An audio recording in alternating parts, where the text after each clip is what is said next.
Lads, welcome back to Fusion YGO. It is your boy, Christian the Haver Card Man, back at you with another deck profile today. Unfortunately, not bringing you this one in cardboard because the deck isn't quite out just yet. But when it is out, we'll have a lot of tweaks made to this deck by then. This is just kind of a base for you guys to start with. And honestly, in my mind, a very just fun deck to play that I think you guys will get a kick out of. So, let's go ahead and just get right into the deck profile today, shall we? So starting off here, we are running 3 of the Rescue Ace Hydrant. This is kind of like the baseline for the deck. Most of the effects in this strategy revolve around this guy, and this guy has a lot of inherent synergy with the deck as well. So I'll kind of briefly go over these effects so you guys can understand what these cards are if you haven't read them yet and what they do, so we can kind of break down how the deck is going to function here. And I will do a combo tutorial for you guys later. It is more of a mid-range deck, but I can at least kind of give you an example of how to play the deck. So, with Rescue Ace Hydrant, while you control a Rescue Ace monster, other than Hydrant, Hydrant cannot be targeted for attacks or effects from your opponent, which is just absolutely incredible to have that protection, because he is kind of a weak little body, being a 0 attack, 0 defense monster. He's not really exactly a big, beefy boy. And then after that, his other effects, which are hard once per turns, he does allow you to activate 1 quick play spell or trap set by your Rescue Ace card effect this turn. There is a monster later on that does let us spell or traps directly from the deck, so this will basically allow you to activate a quick play spell or a trap that is a Rescue Ace quick play spell or trap, like, immediately, that you can use to either get you some more resources or possibly deal some damage to your opponent. And then lastly here, during your main phase, you can activate his effect that will allow you to add any Rescue Ace monster from your deck to your hand, which is just super huge. It's a Rhoda on legs. And there's so many good things about this effect, like I said, that we'll get into later, where this synergizes into the strategy very, very well. Next up, we're running 3 copies of Rescue Ace Impulse. Impulse is really good. His first effect's kind of useless. During the main phase, you can choose an effect monster your opponent controls with the highest attack, your choice of Tide. And neither player can activate that monster's effects on the field this turn. So it's nothing huge. It's just kind of a little bit of a cherry on top. The big part of it is the second effect, which is when your opponent activates a monster effect on the field as a quick effect. So this means during either turn, you can tribute this card from your hand or field. So like on turn 1, if your opponent goes first, they activate monster effects on the field, you can activate this guy during their turn.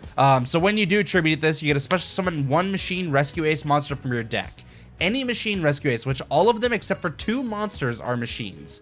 So this gets you access to a huge, huge part of your deck, and it's basically free. As long as your opponent activates a monster effect on field, bam, you've got that guy. Now, this is susceptible to Ash, but like I said, this is huge because this gets us into a lot of our bodies, not only our big boys, but even our Rescue Ace Hydrant to start getting plays established with him, which is super, super good. Next up, we're running 2 copies of Rescue Ace Air Hoister. I was previously playing 3 of these if you guys watched my live stream. Link to that up here, by the way, if you want to go watch that. I did some really fun testing with this deck. But I just realized he's not, like, all that useful. Once I reread his second effect, I realized he wasn't as good as I thought he was. Because he's a little bit different from Impulse. He has a similar second effect, but it's not the same. So we'll go and start with this first effect, which is if he's normal or special summoned, you can add a Rescue Ace spell from your deck to your hand. Any spell doesn't have to be a quick play, and there is a field spell that you can search out with this guy, which right there is already really, really good. And then his second effect, like I said, is very similar to Impulse's, where you can tribute him from the hand or field when your opponent activates a monster effect. But this time, instead of special summoning a Rescue Ace machine from the deck, you can special summon any Rescue Ace monster from your hand. So if you have another Rescue Ace in your hand that you need to get freed out of there because Impulse can only grab from the deck, he is nice. The big part of Hoister is being able to search any spell card out of your deck that's a Rescue Ace spell card. That is the important part about him, and that's why he's good at 2. You don't necessarily want him at 3, and honestly, in the future, I might cut him down to 1, but we'll see how it goes with further testing. Alright, so next up is the first of our higher level machine monsters here. This is Rescue Ace Fire Attacker. We are playing 1 of him, and all of our higher level monsters are actually really, really good for the deck. So let's go ahead and start with this guy. First effect, if a Rescue Ace monster other than Fire Attacker is normal or special summoned to your field, you can special summon this card from your hand. It's an if effect, not a when, so it's not going to miss timing, and it just gets you a free body on field. I mean, it's a free 2200 attack point, or attack and defense level 6 monster, which you can do like a ton of stuff with that right there, but there's a whole ton of other bonuses to it. And then its second effect, if a card is added to your opponent's hand except by drawing it, you can draw 2 cards, then discard a card. So it's immediately going to net you a +1 and help you kind of fix up your hand a little bit, which makes Fire Attacker a really good versatile card. But once again, not something you need to run at more than one copy. It's pretty solid right where it's at, because you can special summon it from the deck with Impulse, you can search it with Hydrant. There's so many ways to get to Fire Attacker that just playing one of it just to get those few extra resources is really good, and it helps a lot in the grind game. Next up, we're running double Rescue Ace Fire Engine. This guy is the same first effect as Fire Attacker here, so if a Rescue Ace is summoned other than Fire Engine, you can special summon him from your hand. Then if a monster is special summoned to your opponent's field, you can special summon one level 4 or lower Rescue Ace monster from your hand, deck, or graveyard. So this gives you not only a lot of search ability, this also gives you a lot of recurability, because you can get resources back like your Hydrant or even like an Impulse to be able to trigger its effect again to get another one of your Rescue Ace monsters from the deck. There's a whole lot of versatility with this, because he can grab, like I said, he can grab Hoister, Impulse, or Hydrant. He's got 3 really good targets for this effect, and all it requires is that your opponent special summons a monster, which in this metagame, unless you're playing against Fluandereeze, is not a hard effect to trigger at all. I will admit this deck is a lot about like responding to your opponent, but there's a lot of good that comes from that as well that we'll get onto here pretty quickly. And the last of our official Rescue Ace monsters is Rescue Ace Turbulence, which we are running at 2 of. This guy is an absolute monster of a boss monster, and we'll go over that in just a second here. So you can banish 2 Rescue Ace cards from your graveyard, any cards, this includes spells and traps as well. Special summon this card from your hand. During your main phase, you can set up to 4 Rescue Ace quick play spells and or normal traps with different names directly from your deck. And we do have 4 spells and traps that have different names that are Rescue Ace adjacent. So we have 4 targets for this, which means if you summon this guy out, you're instantly going +4. And it's just an absolutely insane effect. And then the cards that you set actually have the potential to do some just really crazy stuff and interact with your opponent in really, really good ways. So we'll get to that here pretty soon. But yeah, Rescue Ace Turbulence, it's just a base 3,000 attack and defense beater, which already right there is really good. So if you can combine this guy with Hydrant, you're really set. Because once again, with Hydrant, you can activate Rescue Ace quick play spell or trap the turn it was set as long as you control Hydrant. You can activate one of those.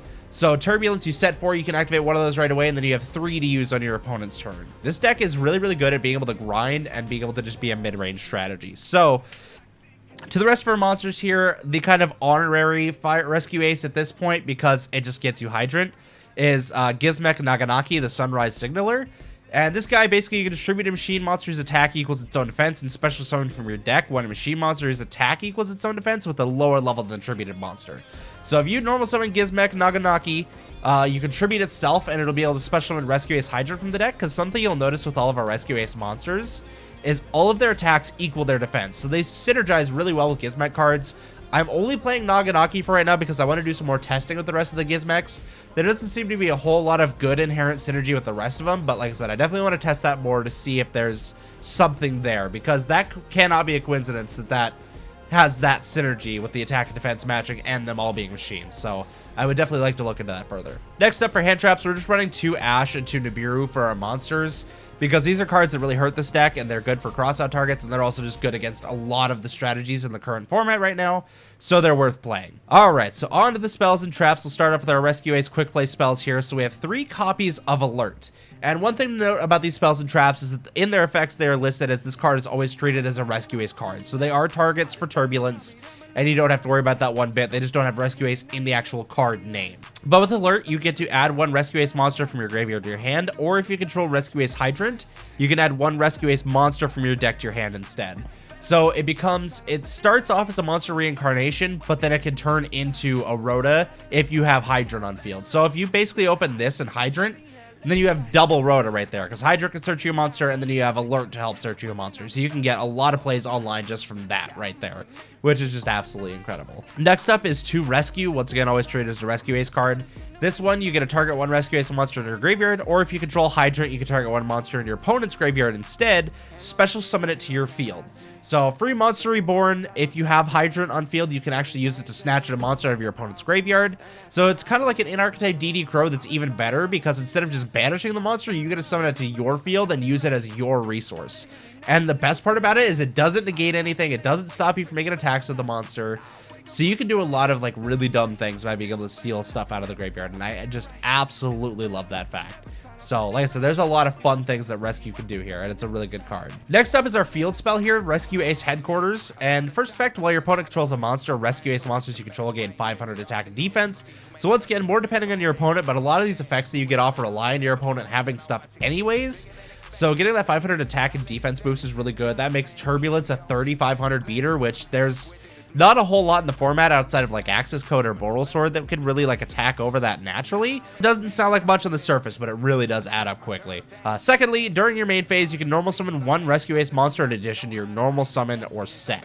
It's really good to be able to get that extra normal summon because you have 8 monsters in the deck that can be normal summons. Technically 11 if you count the Gizmek.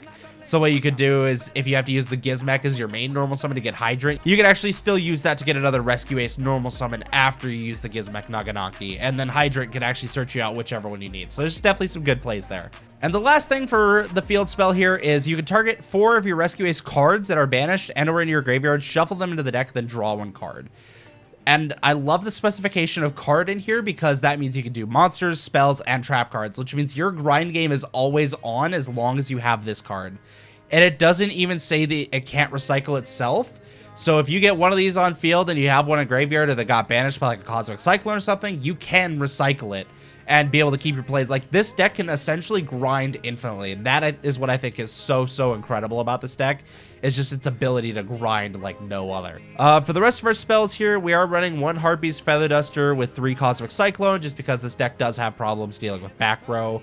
1 Reinforcement of the Army because Impulse and Hoister are both warrior monsters. They're the only non-machine monsters in the deck, which is interesting but really cool, and I think there's like a lot of good flavor stuff behind there, but I won't worry about getting into that in this video. And then 1 Called by the Grave and 3 Crossout Designator to help us play around hand traps, because hand traps are just killer this format, and it's always good to be prepared. Now onto the traps. Once again, starting off the Rescue Ace stuff, we're going to start off with Contain here.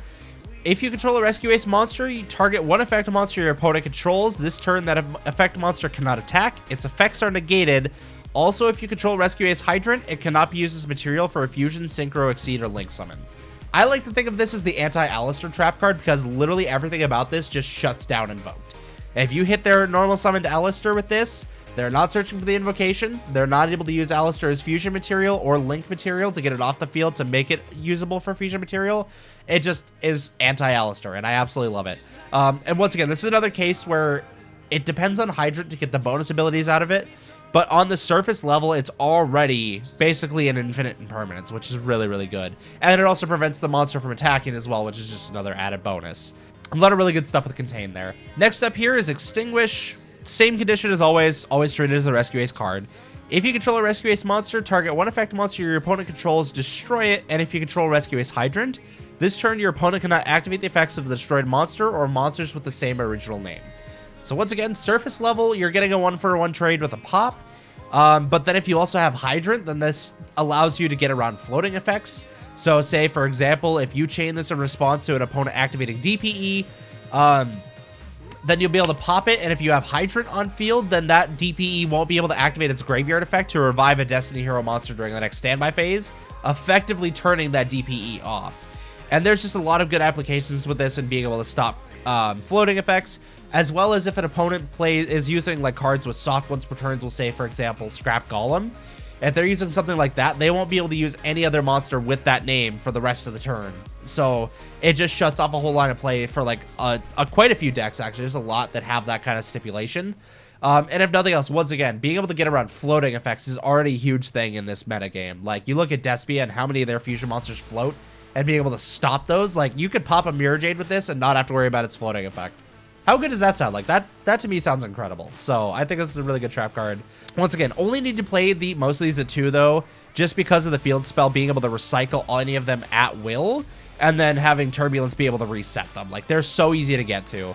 The other reason I'm playing 3 Alert is because being able to get an extra monster search off is just so incredible for the deck, and it nets you so much advantage in the long run.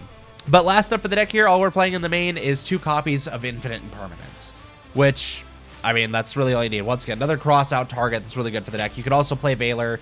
As it is right now, the main deck is 43 cards. Like I said, I do plan on working with ratios, trying to find something that's a little more optimal that might work out a little better in the long run. But so far, this deck has actually been performing really well. I've been doing a lot of testing with it on EDO Pro so far. I'm going to take it to Omega soon. And once again, I know it's not the best testing field just because a lot of people are playing weird stuff on these formats.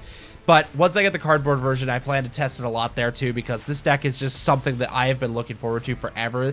This is, like, honestly the love child of Magical Muskets and Machina, if that makes sense to anyone else. It makes a lot of sense to me, but I know a lot of other people don't see it that way. And the nice thing you'll notice is this deck is entirely main deck dependent. It does not need the extra deck whatsoever, which means there's a lot of flexibility when it comes to the extra deck. And I'm still working on that working on that like crazy, because there is just so much potential with this deck.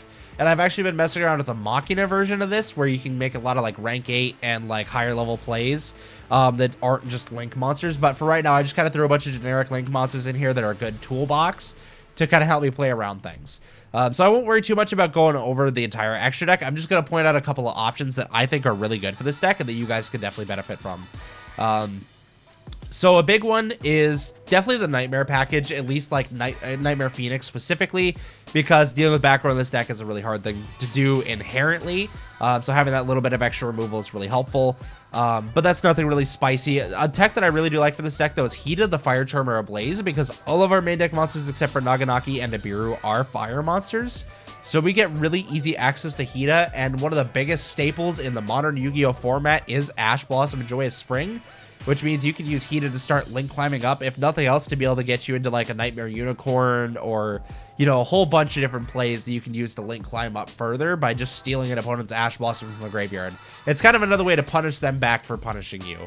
And then this one kind of is a little bit out of left field, but Unchained Abomination is another one I really recommend, because with the popping effects that this deck has, like it's not hard for this deck to battle over monsters and destroy stuff by battle, so you can get a pop there. It has inherent destruction within the archetype that's very searchable and very easy to get to, which will get you another pop there, and then just during the end phase being able to pop stuff. Unchained Abomination just helps you amass so much advantage very quickly that I definitely think it's something worth playing in this deck significantly. So those are just kind of some of the stuff I've been doing. Like I said, I've been throwing in a lot of generic stuff. Like I've got like Boral Sword, Apollosa, Access Code Talker, Underworld Goddess, just kind of generically good toolbox monsters, but definitely feel free to play around with those on your own, because there's so many options and you don't even necessarily need the extra deck. You could absolutely play this as a Prosperity or Extravagance build if you want to. I just like having those tools available because you never know when you're going to need them, and it makes it more flexible in the strategy itself. Which is another thing that I really enjoy about it, is because it doesn't depend on the extra deck, but it's not locked out of it. It just gives you the extra options to be able to play around with mid-game and kind of change up your game plan. So that's all I got so far for the deck profile today. I'm sorry for kind of talking your ears off today, guys, but this is something I want to go a little more in depth with because I'm really excited for this deck. I haven't been excited for a strategy like this since I started playing Scraps.